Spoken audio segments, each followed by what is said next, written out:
What's up, everyone?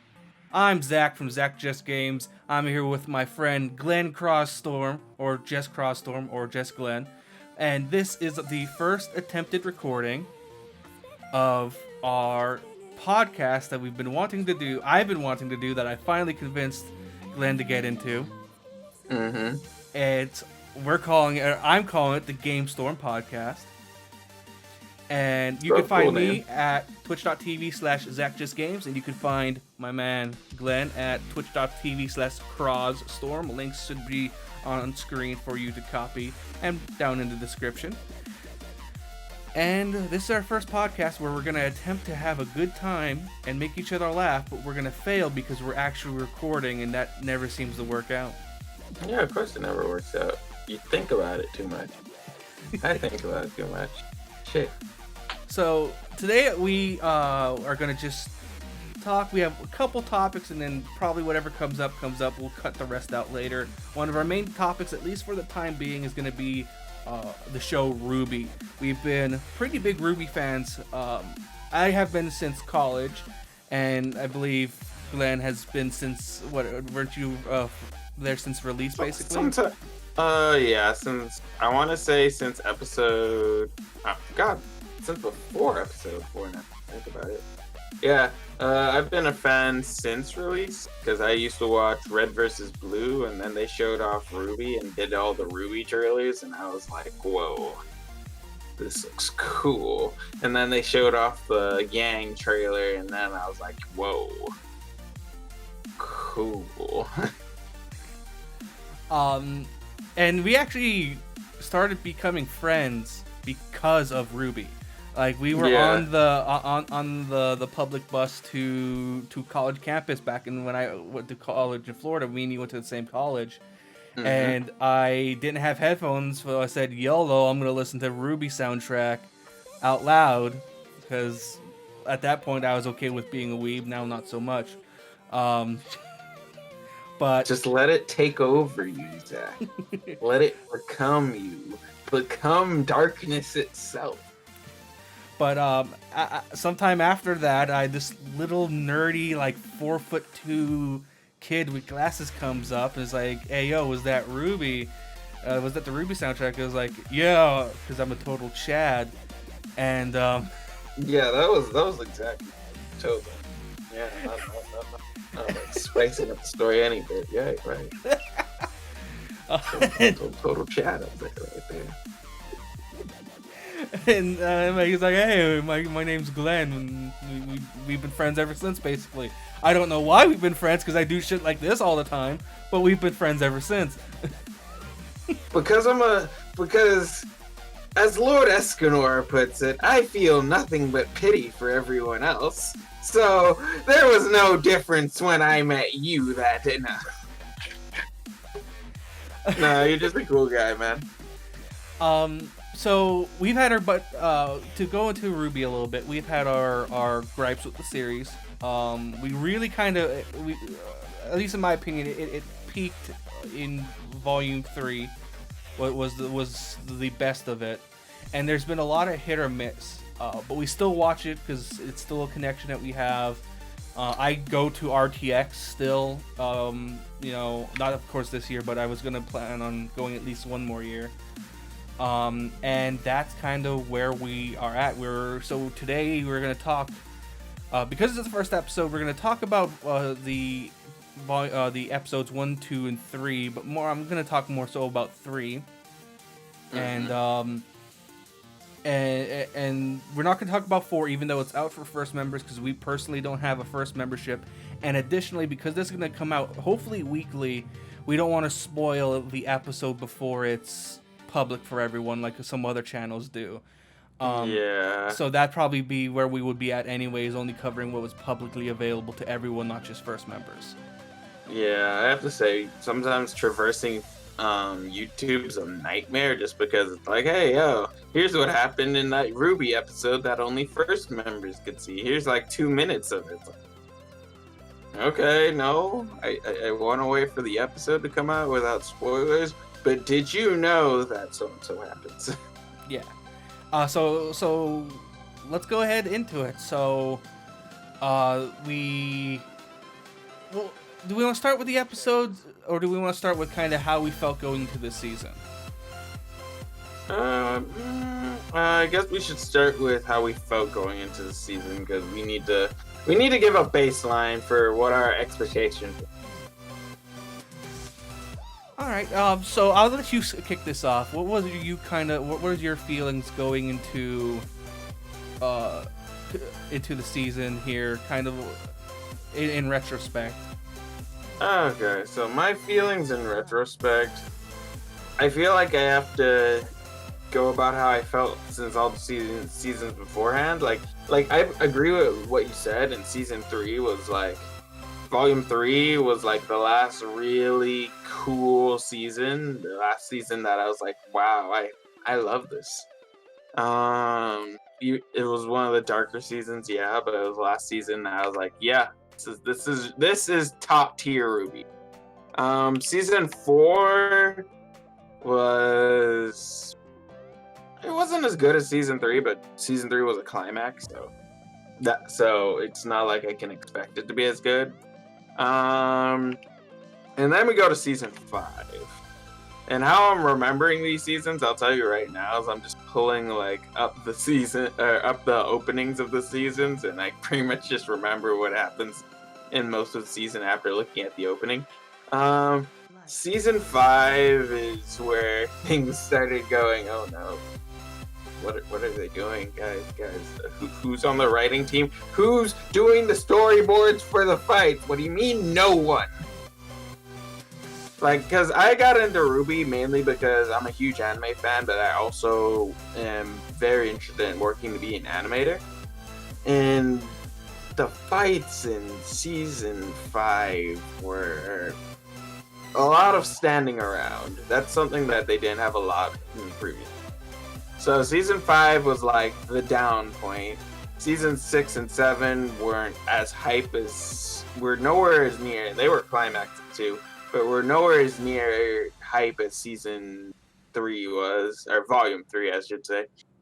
So now we come to volume 8, and like my expectations for fight scenes, I have to say though, the fight scene near the end of volume 7 with Crow. I'll go on to why I hate the setup for that fight scene, but that fight was amazing. The fight was cool. I hate the setup, and I hate the reasoning, and I hate the story, but the fight was amazing. So season 8, I'm hoping we get back to those amazing fights, and I've seen good animation so far, but I haven't seen those amazing fights I talked about, which is a bit worrying. So sorry to go on a tangent, but I guess my expectations for the season is I just want good fights and at least decent story. That's it. Good fights, decent story. You don't have to write the best anime ever, but I just want fights, man. And that's something that I actually was drawn to the fights faster than I was drawn to the story when I originally started watching. I remember, this is a story I always tell of how I found RWBY. I watched a Naruto Shippuden movie on Netflix. It was so disappointing that I literally looked for anything else on Netflix to scrub my brain of the Naruto movie I had just watched. I'm curious, what movie was it? Naruto Shippuden the First. Okay, yeah, that was bad. I think it's the one that promotes Naruto and Sasuke, and then Sasuke's in it for like 2 frames. Oh, yeah, I remember that. Sasuke randomly pops up near the end, and it's like, okay, yes, I'm fighting with Naruto now, and then it's like, they leave Sasuke in like the flying city or whatever, and Naruto's like, I'm going to tap that ass. I don't think he's like that, but anyway. No, 100%. Bro, you could go rewatch it. You could go put the scene up right now. He's 100% just going, I'm gonna tap that ass. And Sasuke's basically looking at him like, bitch, you can try.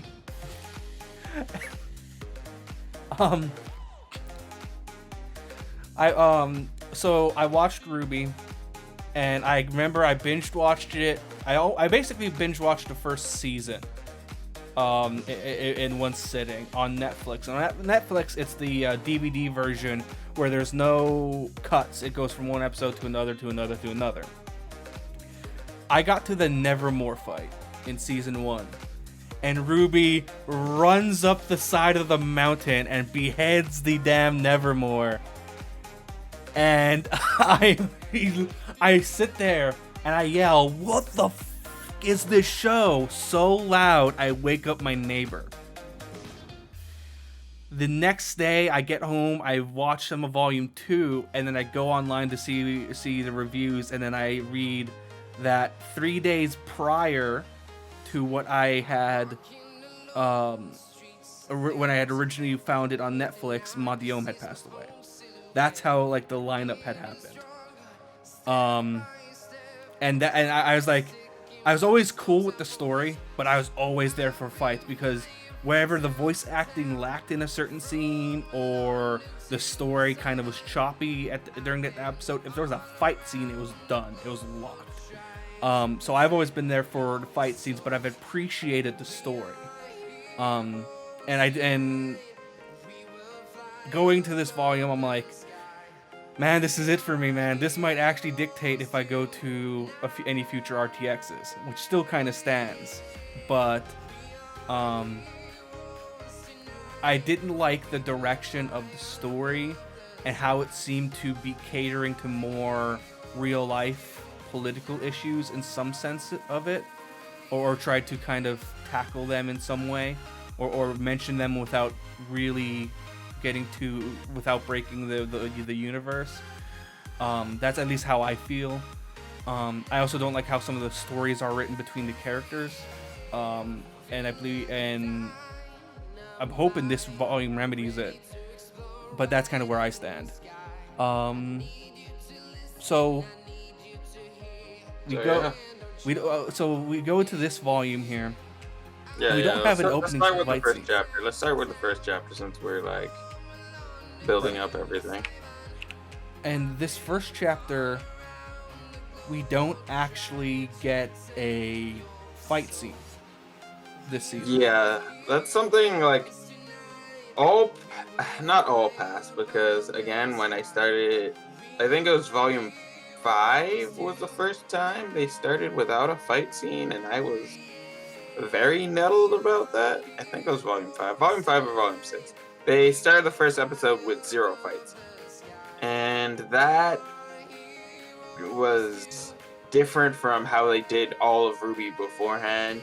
That kind of promotes to me that they're not prioritizing the fights like they used to, and now they're prioritizing more of the story, which you guys aren't. I'm sorry, guys, but you're not the best. You're not top tier writers.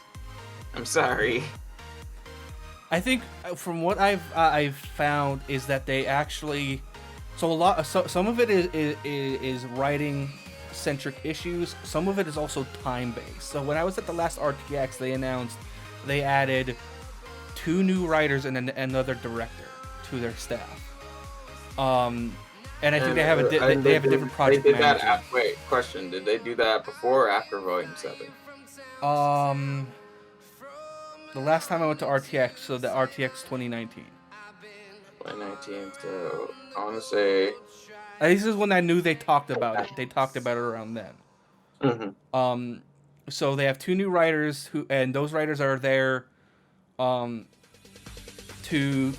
they go from points and some elaboration to those other new 2 writers who make sure the script is completed on time, and they're there to help pace the pre-production. So they have better pacing on pre-production. I believe as of right now, all of the writing, storyboarding, and initial animation is done on the volume. That's how far advanced they're able to work now, because they have a new system set up. Okay, so because I know Carrie's right now is streaming, and when he's in production, he doesn't stream at all. You barely even see him on Twitter at all. But so they are there, and I also know Miles Luna is no longer full time at Rooster Teeth. He's only a contracted writer for RWBY at the moment. So I don't know how that's going to affect anything.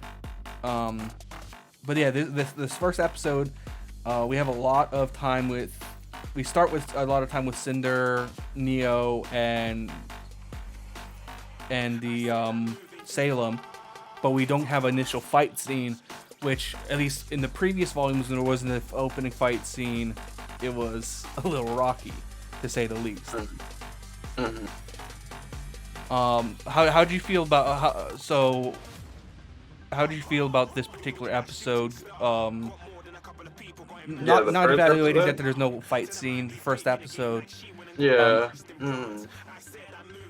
Well, honestly, I think it starts out with better than the last few, because we finally have someone. Let's build up on it first. Let me start with the beginning. The beginning of the episode, they immediately find Oscar, which, bro, this man needs to stop getting lost. Like, first time he got lost, he got lost for like the entire episode, and now they're just finding him instantly. I'm guessing they probably just put a tracker in this dude's underwear at this point, so they just find him quickly, and I guess I'm happy that that's not like a plot point again. That it's just that, okay, we have to find Oscar again. Well, it's gonna be, but we'll tackle that in a second. Yeah, that's true. But yeah, we have the episode. At the start of the episode, they find Oscar, and then they take him back, and they're gonna do what they're gonna do. Then in the rest of the episode, Cinder finally goes back to Salem with the lamp or whatever, and Salem treats Cinder like trash, and Cinder's still following, and I'm like, damn, Cinder, I think we get, I don't remember if it's in this episode, but I think we get like, was it at the start of this episode, start of next one, that we kind of get like a snippet of Cinder's backstory? I can't remember. I don't think it was this one, to be honest with you. Yeah, maybe it's like the next one we get like a small scene of Cinder's backstory. Like, I think it's her wiping the floor or something. But yeah, then later on we get Team RWBY and Team Juniper forevermore. They finally get all together. Of Juniper, but yes. Team Ranger, there we go. I'll just say that. Team Juniper, Team RWBY and Team Ranger, because there are two RWBYs. So they finally all get together, and finally someone calls RWBY out, hey, yo, maybe your plan kind of sort of didn't work. And I'm surprised it's Yang, but I guess it makes sense that it's Yang to be the first to call out her sister on, hey, yo, that whole thing we did up there, lying to Ironwood, maybe that wasn't the way to go, because, that's another thing I have wrong with, like, the previous chapter, because Volume 6 was about, hey, yo, we shouldn't do things Ironwood, or we shouldn't do things the way Ozpin did and hide everything. And then Chapter 7 was, okay, we're just gonna hide everything. Right, and yeah, so to talk about that briefly, I think Ironwood was one of the biggest failures of last season. So RWBY lies to him about there being no wishes or is it wishes on the questions, yeah, okay, that's, yeah. Couldn't think of a way to phrase that, but yeah, so which is a lie, because there's one, I believe. There's one question left on the lamp. Yeah, there's one. And they find out at the end of the chapter, Ironwood finds out that was a lie, that there's still a wish left. And at first, throughout the chapter, Ironwood is actually extremely not well written. For my opinion, the first half of the chapter. right? Mm-hmm. Or first half of the volume, I should say, where he's forthcoming with information. He's doing everything he can to assist the Team RWBY and Team / Ranger, because there's trust there. There's Crow, and they found the reincarnation of Ozpin. So there's the group there that he feels he can trust and invest in. So he's extremely forthcoming, which makes sense to me because you're in the middle of basically a war now, right? You have a full-fledged war. It's not just you surviving the Grimm. It's you versus the master of the Grimm and the underlings. So you identify that. The issue I have is when he finds out it was a lie. I believe they still have possession of the lamp. It wasn't stolen or anything at this point. But he hits a wall so hard and fast about this.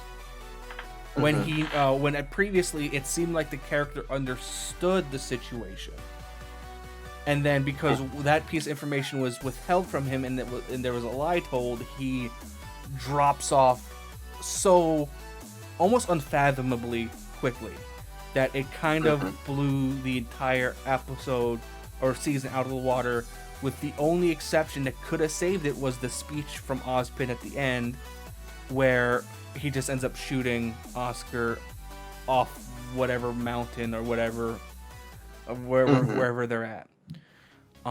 So going into this chapter, or this volume, I'm kind of feeling like that he, unless they pull the reins in a little bit, which we quickly find out is not the case, he could be another kind of hitch in the chapter side, where because you understand him being upset and taking action because he was lied to, but there's taking action and then but there's like this level of stuff that I just don't see as a compelling or story arc that makes sense, I guess I should say. I hear you. But that I just wanted to touch on my feelings from the previous season. And again, they find Oscar after he gets shot because bullets mean nothing. I mean, when everyone has like a mini force field, kinda.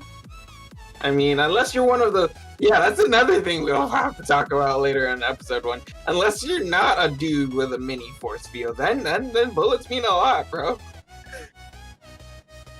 To go on what you said about Ironwood, I honestly feel the opposite. I feel Ironwood was... you said he was only written well through half part. I feel like out of all the characters in the entire show in that volume, Ironwood was actually probably written the best, because I kind of understand what Ironwood kind of gone through.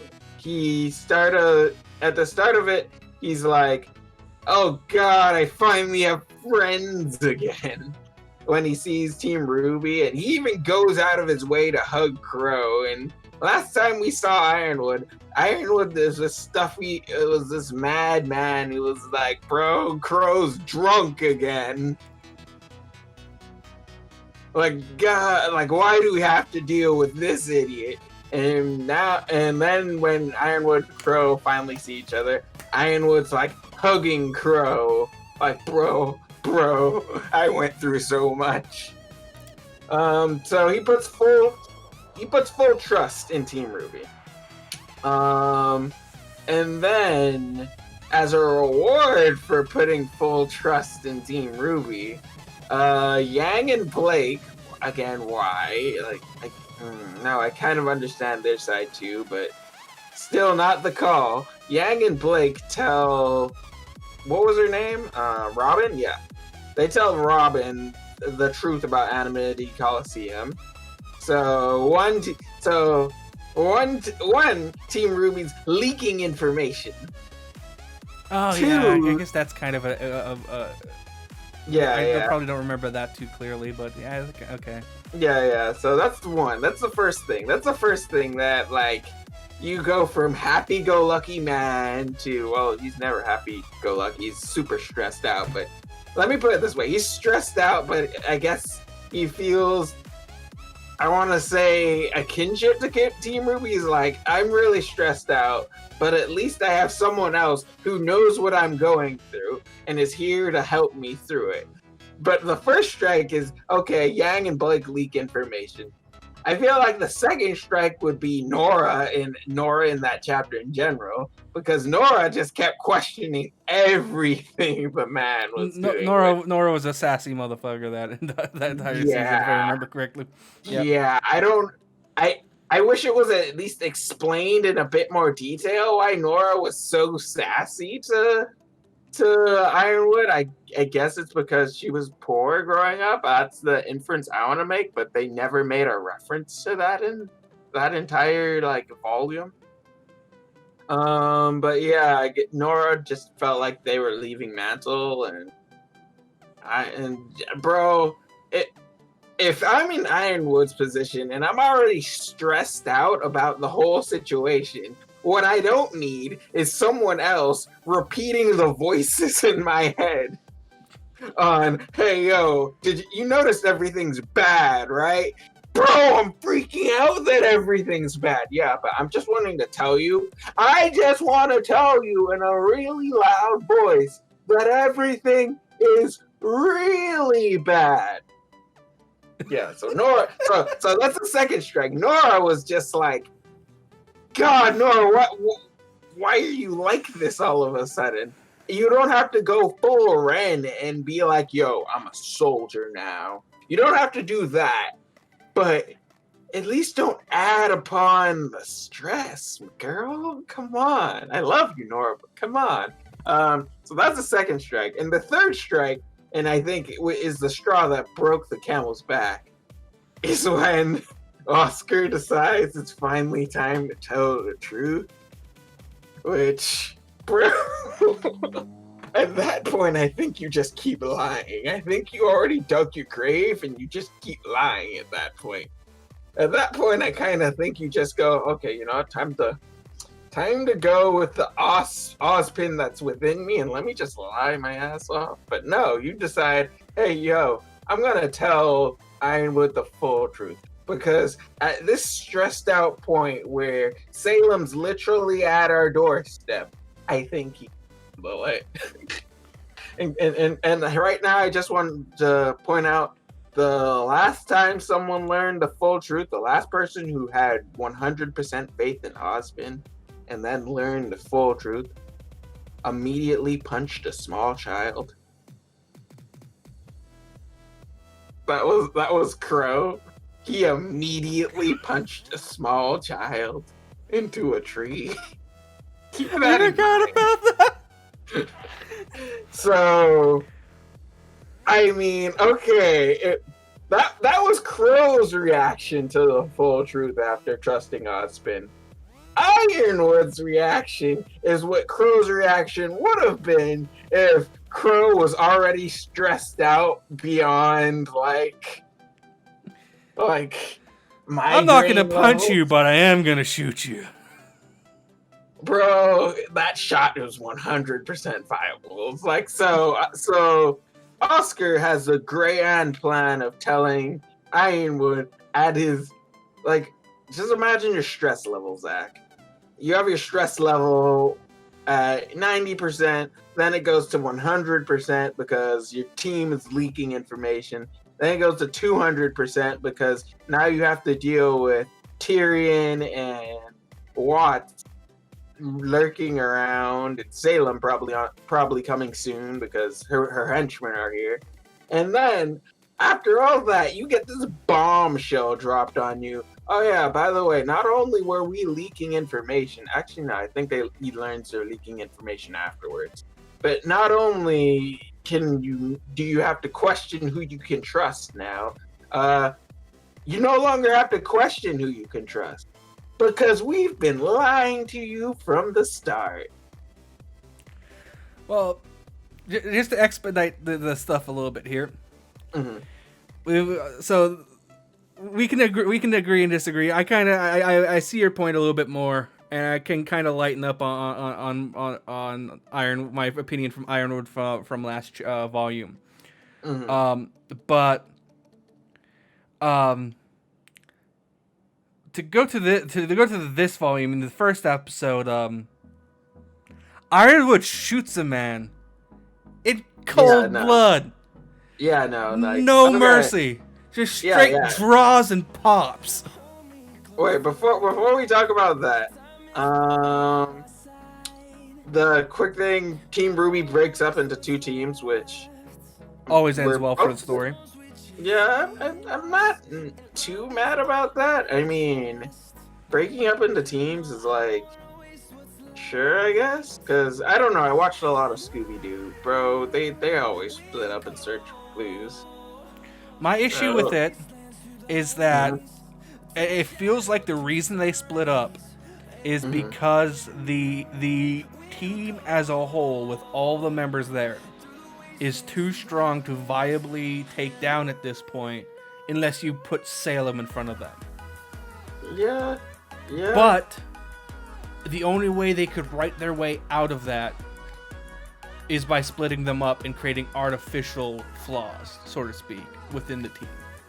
I don't think you're wrong, because I feel like the only thing that could stop them if they're all together is like all of the big bads besides Salem get together.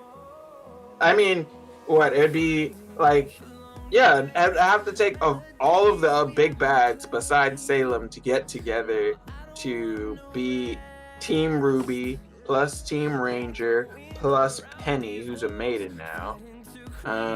Also, I think Penny's kind of written well, because she kind of like now that she has ultimate power, she's like, what should I do? Should I just give the thing to Salem? Maybe she'll be nice. No, bruh, that is like the worst idea. Penny, shut up. If you kill me, will you spare my family? Yes. Kills the person. Bad guy. Kill them all immediately after. That's how it always works. Yeah. That's basically that. Penny just has too pure a heart to have maiden powers. I'm just saying, bro. So, yeah, we go through all that. They break up into 2 teams. One team to try to shelter everyone into this big crater, which I kind of question, because they're still surrounded by Grimm guys. Didn't we learn this from Volume 2 that when the town got attacked, they went into the subway system, and subterranean Grimm started killing them instead? Have we learned nothing from Mountain Glen? Yeah, they like, hey, yo, we got natural defenses. We'll just build a thing. I mean, there's we'll break down a wall and a bunch of Grimm pop up. Like, I don't see there's, like, yeah, and it became a giant tomb. Yeah, you're right. Yeah. So, yeah, a lot, and no one's bringing that up, but digress. There's a RWBY Grim Eclipse mission underground, but no, we're just going to digress from that. So, yeah, they're all getting in a crater, which is a horrible idea. But whatever, I guess everyone's closer and you can protect everyone better, but I don't know how you're going to protect. Do you think Clover's actually dead? Oh, yeah, 100%. They showed like his body. Well, right, but they didn't do the thing that people usually do for dead bodies when they cover the head, the face with like they didn't do that. And when they confront in a news chapter, when they confront Team RWBY, they only said that Winter's in critical condition. They never said anything about Clover being dead. Yeah, that's a weird thing. They should have at least mentioned that. But no, I'm 100% sure Clover's dead, because, if you live a giant sword being cut through you, then I have to question every person's life. Excuse me, I have to question every person's life expectancy in this world. But no, I'm pretty sure Clover's dead. Like 99.999% sure Clover's dead, but that's as sure as I can be for any character that's not like a DC character. But yeah, we go from that, and the team split up, and everything's fine. Where was I going with this, or where'd we leave off?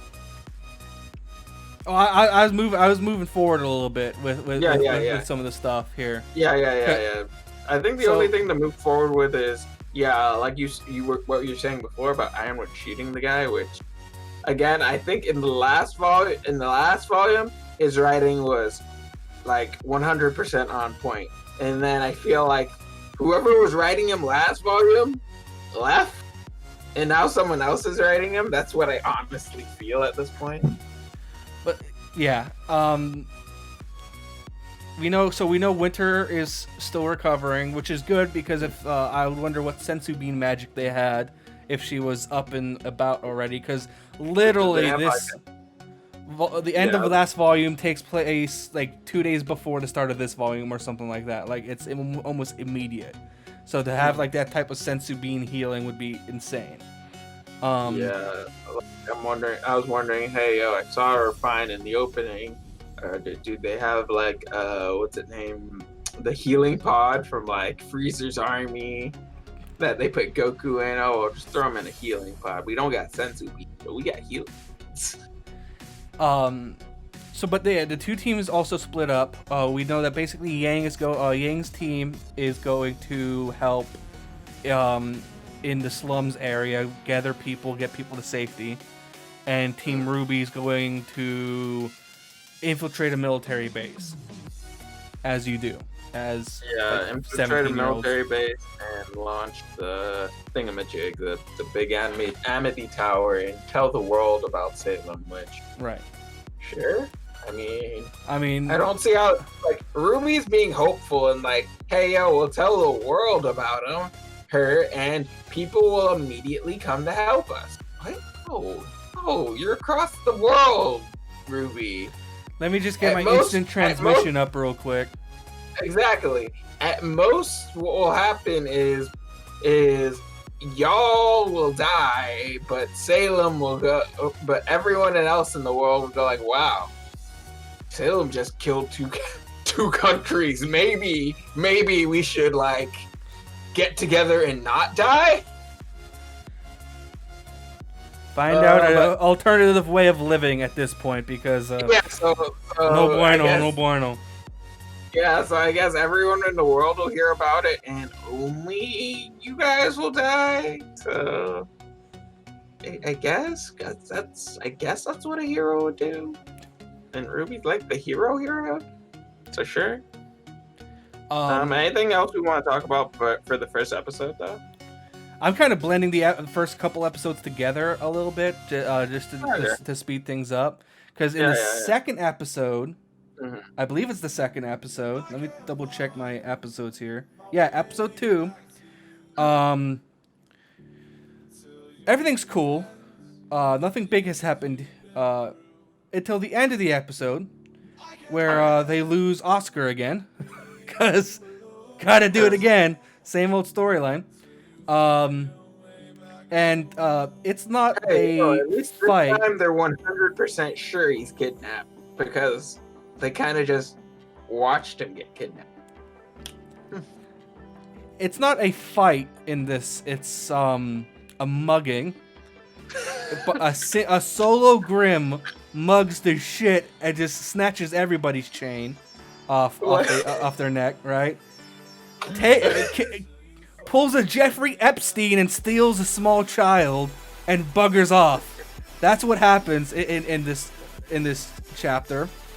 And it's another situation of this is one of the highlights thing where I was saying that they couldn't. They had to split up the group to make weaknesses, because if they had multiple people, if they had RWBY in this scenario, RWBY would be able to pull some sharpshooter stuff. Even on a flying Grimm. She's done crazier shit. So this is other than the absolute mugging that this entire scene is. That this is just part of my thing when for this episode that I just want to say. I think it makes everyone feel a lot weaker. Because at least at this point, Grimm have not been an issue at all for anyone.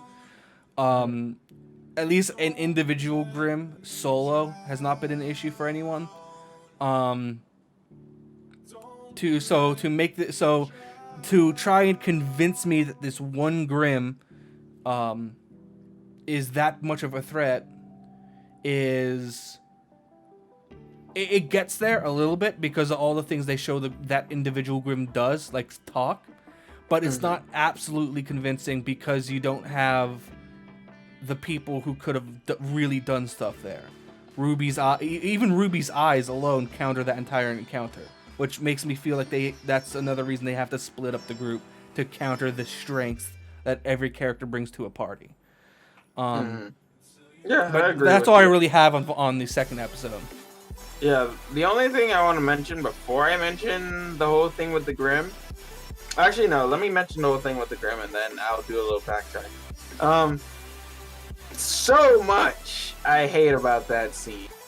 Like, okay, so I get the fact that they get ambushed, but why the heck does this Grimm have a good, 30 seconds to beat Oscar's ass in front of his friends before his friends go, maybe we should help him.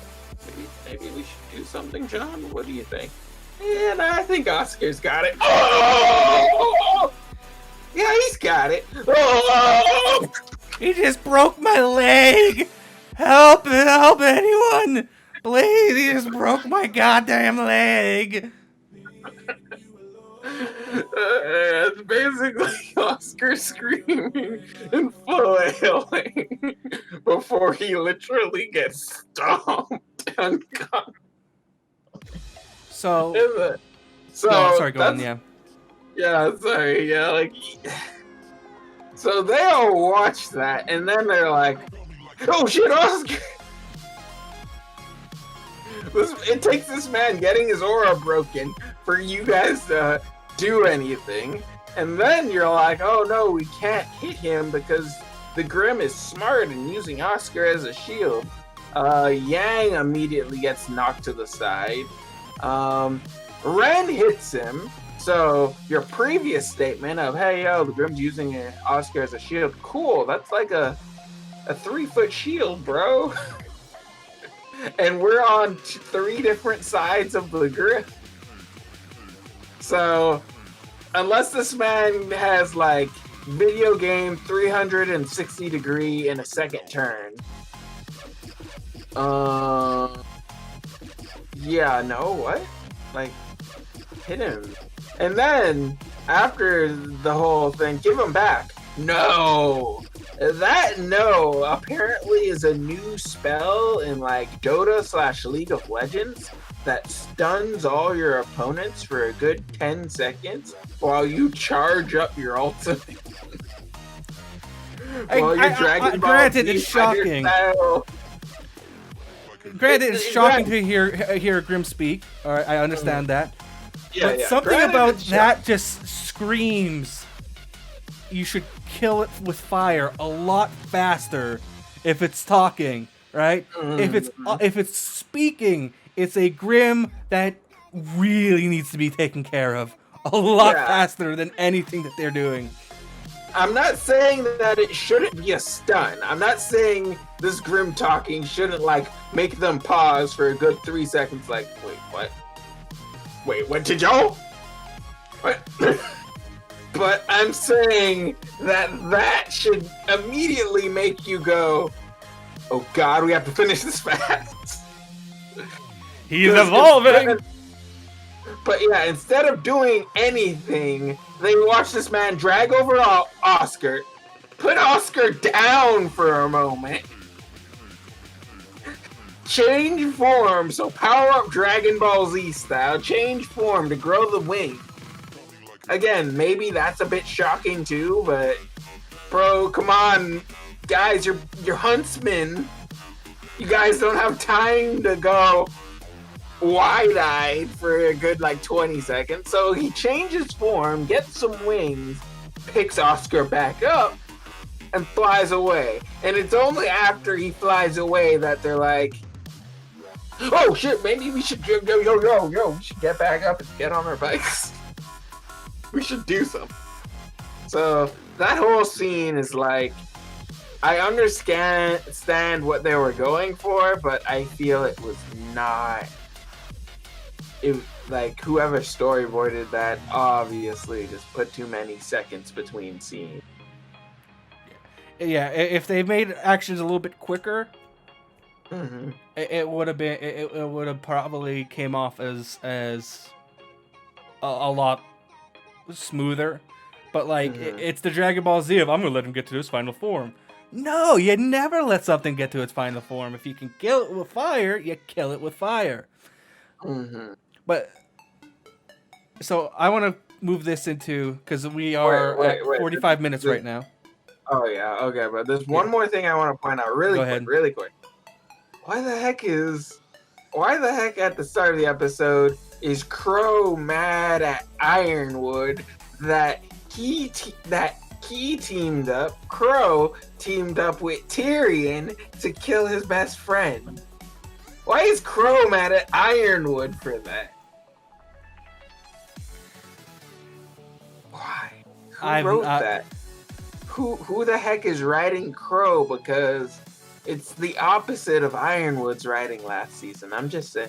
That's all I really have to say. Anything that has to do with Crow anymore is immediately giving me a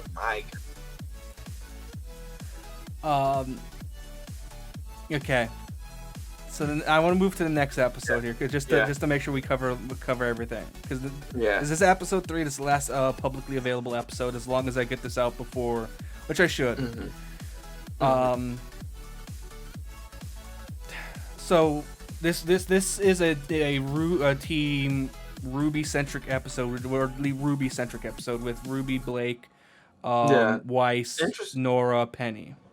Yeah, interestingly enough, the Yang group, I'm just gonna call them the Yang group for now. The Yang group doesn't pop up in this episode at all, which sure. I feel like that actually made this writing better. Quick cut there. Sorry about that. We're gonna talk about episode 3 right now. Mm-hmm. I'll probably edit this in some janky way, so we'll be saying that twice. Hey. But you said that there's no Yang or Yang group in this, which is correct. That kind of tells me that these events are happening parallel to each other. At least kind of how I perceive it. Yeah. I don't feel like the events of last episode. Like, I feel because last episode we got both sides of both teams, that those events were happening parallel to each other. Or like while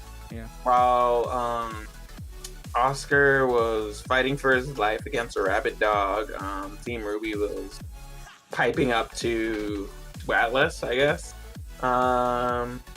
Super Mario stuff. And now I feel I don't know.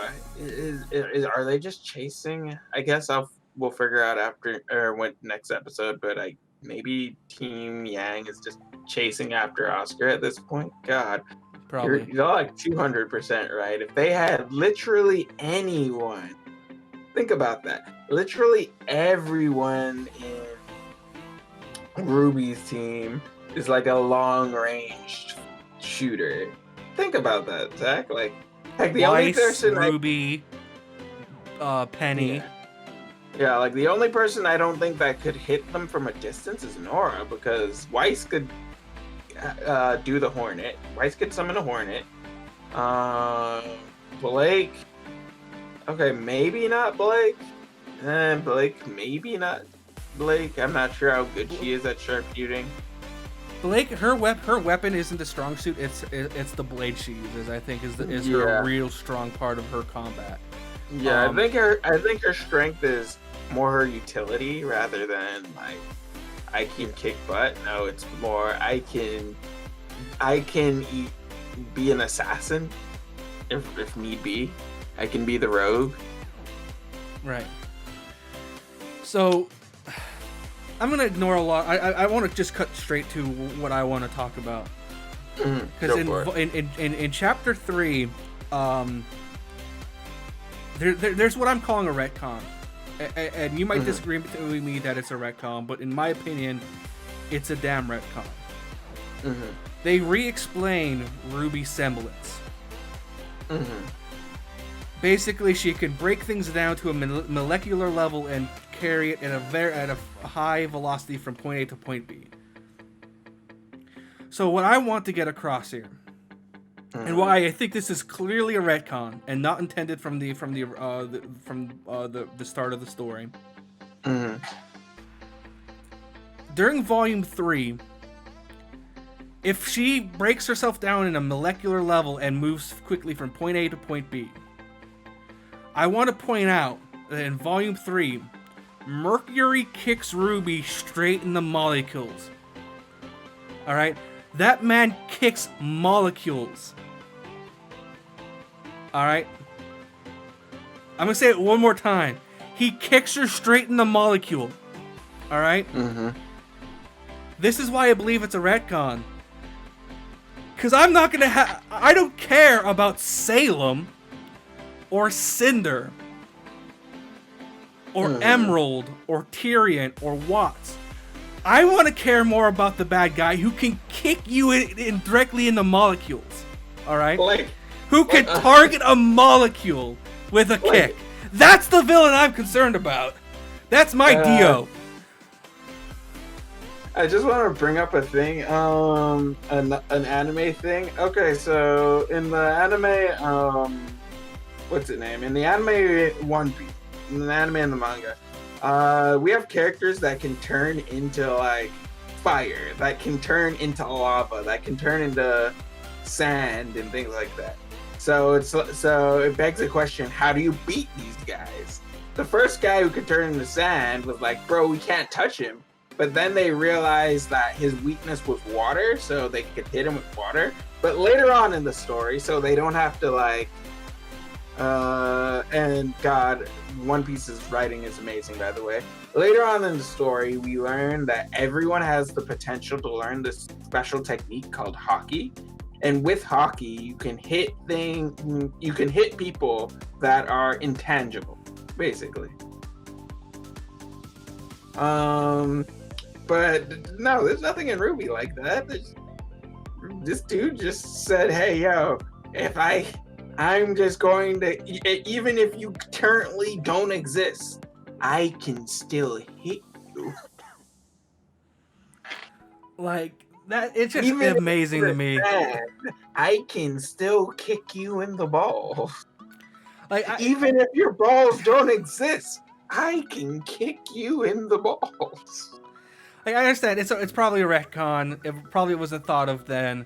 That's fine. I just enjoy the fact that Mercury is an underling, but he can kick someone straight in the molecules. That's just hilarious to me. That's the thing that stuck out to me during this episode. Is that retcon and how it's explained, but it's still done kind of poorly of an explanation. Yeah, what I think ended up happening there is they kept hinting, especially in the last chapter. Yeah, in the last volume, they hinted a lot on, hey, yo, RWBY's semblance isn't a speed semblance, isn't just straight speed. And then after hinting that so much that, after hinting that a lot, they're like, okay, we need to explain her semblance. Okay, it's not speed, so what is it? I don't know. I thought you knew. Oh shit. It's like they didn't, like, they were forced to, they were kind of forced to have to explain it, but they didn't know how to explain it, so they tried to use science, which was the biggest mistake. They tried to science themselves an answer they tried to use science on magic to explain the answer. Science on magic. They tried to science magic, bro. And they obviously, like, there are ways you science magic in, like, other shows, but in this show, this was, like, they used raw science. They didn't use magical science. They didn't use, okay, if you put an eagle egg together with a dolphin egg, you get a hippocampus or something like that. No, they're like, okay, so here's how science works in our world, and we'll just throw that into RWBY. other than that, that's a great explanation of it. I love that explanation a lot. The only notable thing from this episode is the Aesop show up to fight, and they end up just stealing a sword or one of Penny's swords. Right? Oh yeah, like we all know where this. So basically, Watts is being forced to work with Ironwood. They send the Aesops to retrieve Penny, but end up only being able to retrieve a sword, or needing to retrieve a sword. So basically what's going to happen is Ironwood is going to give Watts control of Penny, thinking that Watts somehow, or for some reason, is going to work with him and give Penny back to Ironwood. What's most likely going to happen is Penny's going to go to Salem. Like, I can already kind of see that happening. Yeah, like, the problem here is Ironwood's just written as an idiot now. Like, I have no other way to explain this. Like, at this point, Watts is literally one. Like, I think because they have Watts at gunpoint that they think, oh, okay, if anything goes wrong, we'll just shoot Watts. There's two problems with that. One, Watts has control over a maiden. So, I don't know, maybe, I'm not saying Penny's pro or anything, but maybe just freezes the bullets in midair. Watts dodges. Watts has aura, guys. The other problem is Watts is at this point 100% fine with dying. He's just like, bro, I already did this for Salem, bro. My mission is basically as complete as I could get it at this point. I have nothing else to do. And you just gave me the other half of my mission. So all I need to do is say I'm going to do one thing, do the opposite, and it does not matter if you shoot me. Like, Watts was completely fine chilling in jail. He's like, bro, even if they kill me at this point, whatever, man. It doesn't. I already did what I was going to do. And then it's like, wait, you're giving me more to do? Wait, like, what is this? Like, this is your plan? Like, I get the idea that it's like, I need Penny back at any cost, but any cost shouldn't be, maybe I should risk her going to Salem? So, no. Yeah. It's going to be interesting. I have not read full spoilers, but apparently something massive happens in the next episode. Like, shockingly massive. I think someone's going to turn on someone. Yeah, they always make it to episode 4, like, really big. At this point, like, this is me thinking off the top of my head. They get control of Penny. It's Penny, Pietro, and I forget her name. Old small lady, old small grandma. Yeah. So Penny, Pedro, and Grandma. Penny could kill Pietro because, bro, death robot at this point.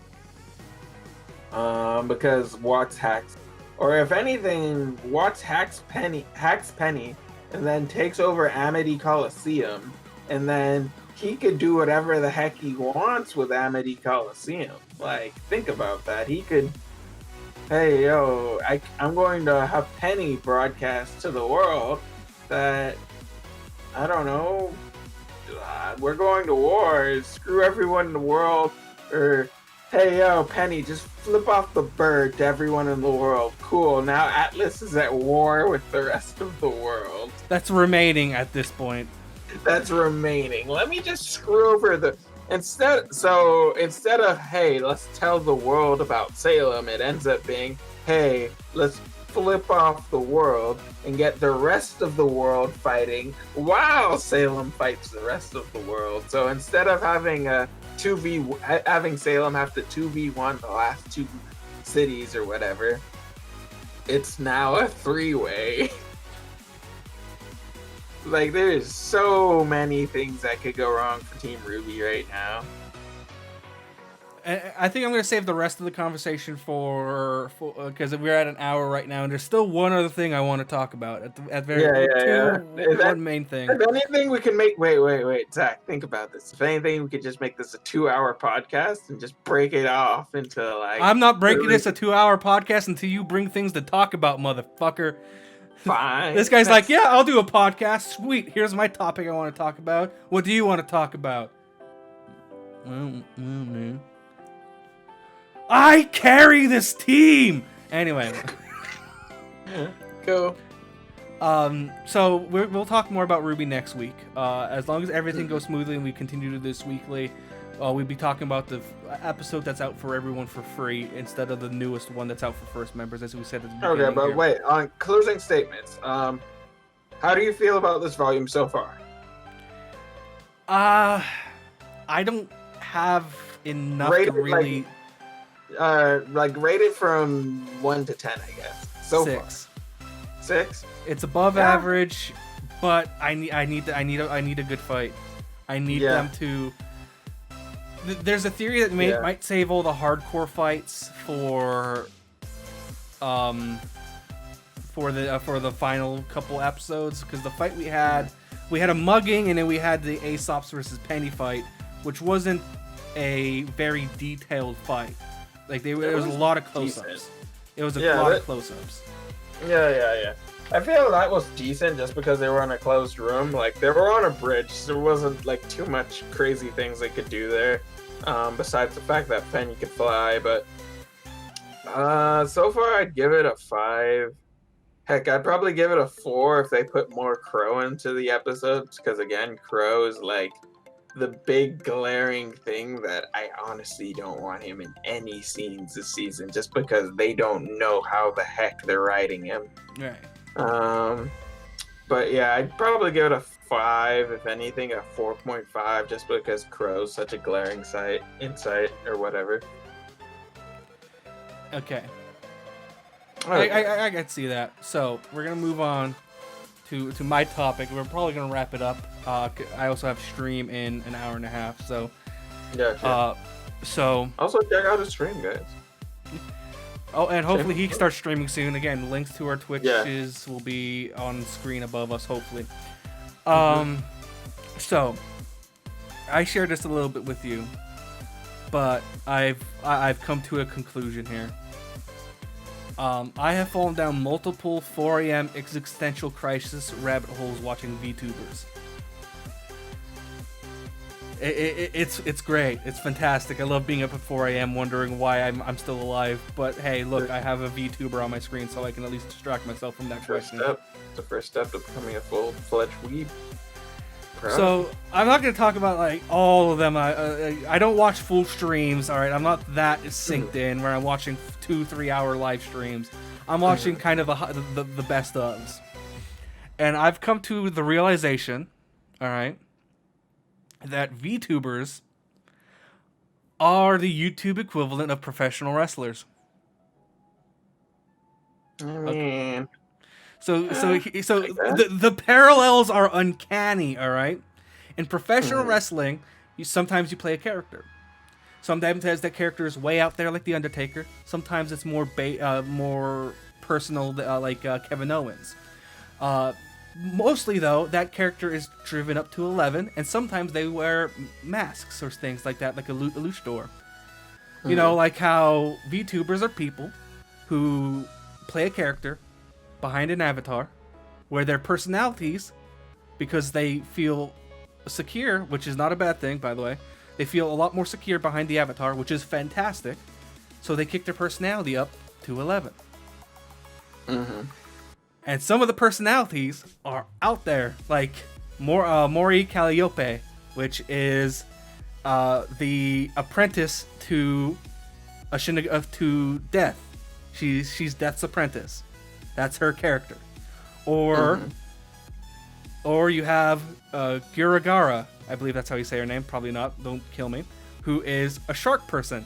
There's literally a character from mid-2000s called Shark Boy, who wears a shark mask.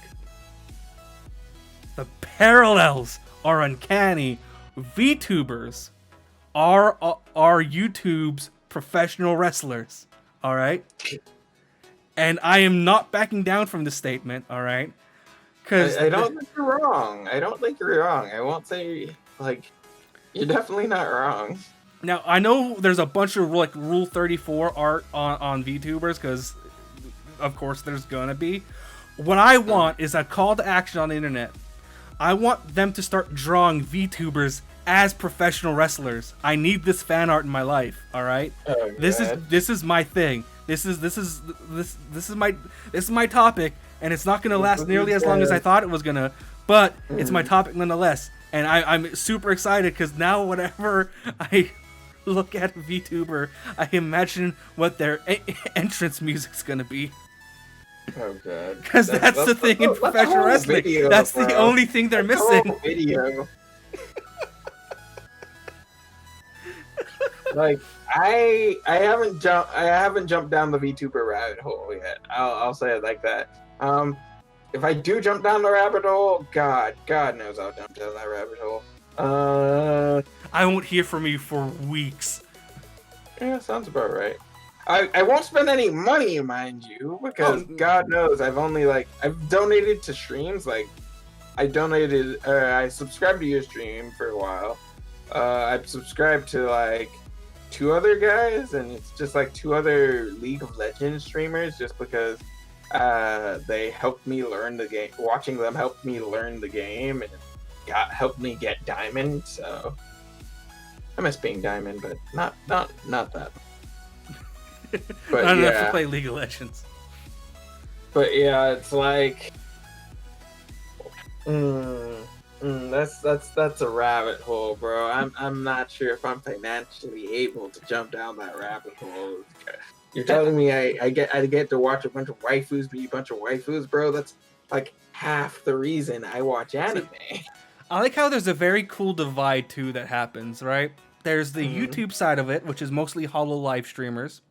And they're a lot of wholesome. They they're not like PG-13. They have they're not like for kids, but they're pretty. Sometimes they're wholesome. They're funny. They're energetic. They're quirky.